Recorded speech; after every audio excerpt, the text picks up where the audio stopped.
Ngayong araw nga ay aalis kami buong pamilya at pupunta kami ng Cebu. Samahan niyo kami sa aming day 1. Tara!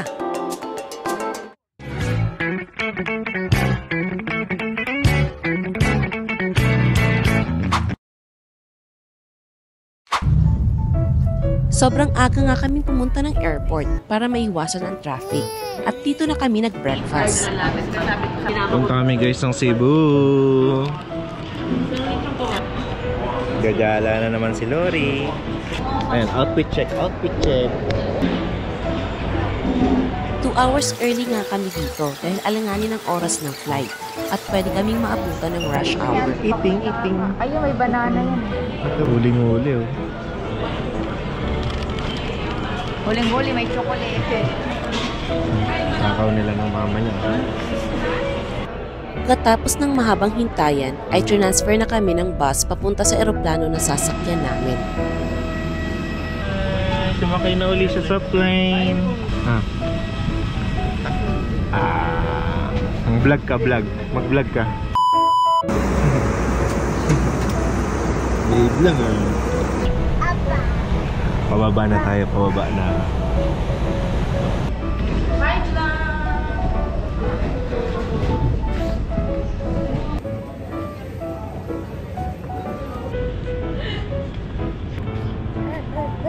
Ilang araw ba?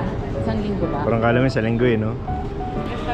Ganda ng airport nila dito. Maganda nga kasi meron nga pala ditong bubungad ng mga car rental services, self-drive or with driver, kayong bahala.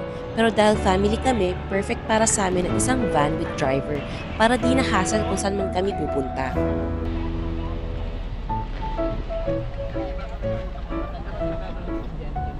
From airport ay 15 minutes nga lang papunta sa Savoy Hotel na aming tutuluyan na nasa loob ng Mactan, Newtown.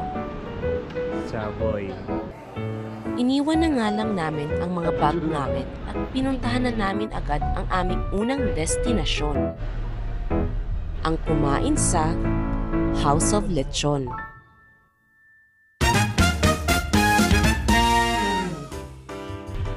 Di namin in-expect na mahaba pala ang pila dito pero ayos lang dahil mabilis naman ang facing ng pila at okay lang kasi very approachable ang mga staff.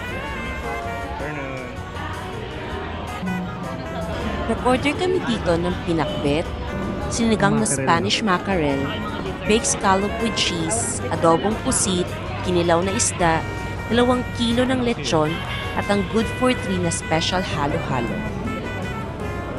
Hindi nyo pang hihinayangan lahat ng o-orderin nyo dito dahil lahat masarap. Oh, kita naman, di ba? Saan ba tayo? 5 dulo. 5038. Kanya-kanya ng pasok sa kwarto eh. Mga pagod eh. Naabot tayo. Grabe kasi yung traffic. Dulo, no?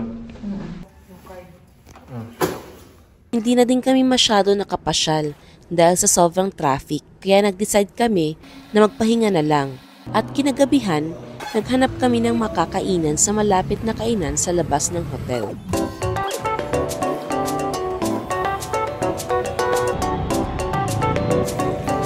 Abangan ang susunod namin na vlog sa day 2 namin dito sa Cebu. Bago pala matapos ang aming video, paki-like and follow and subscribe naman ang aming page. Yun lang, salamat!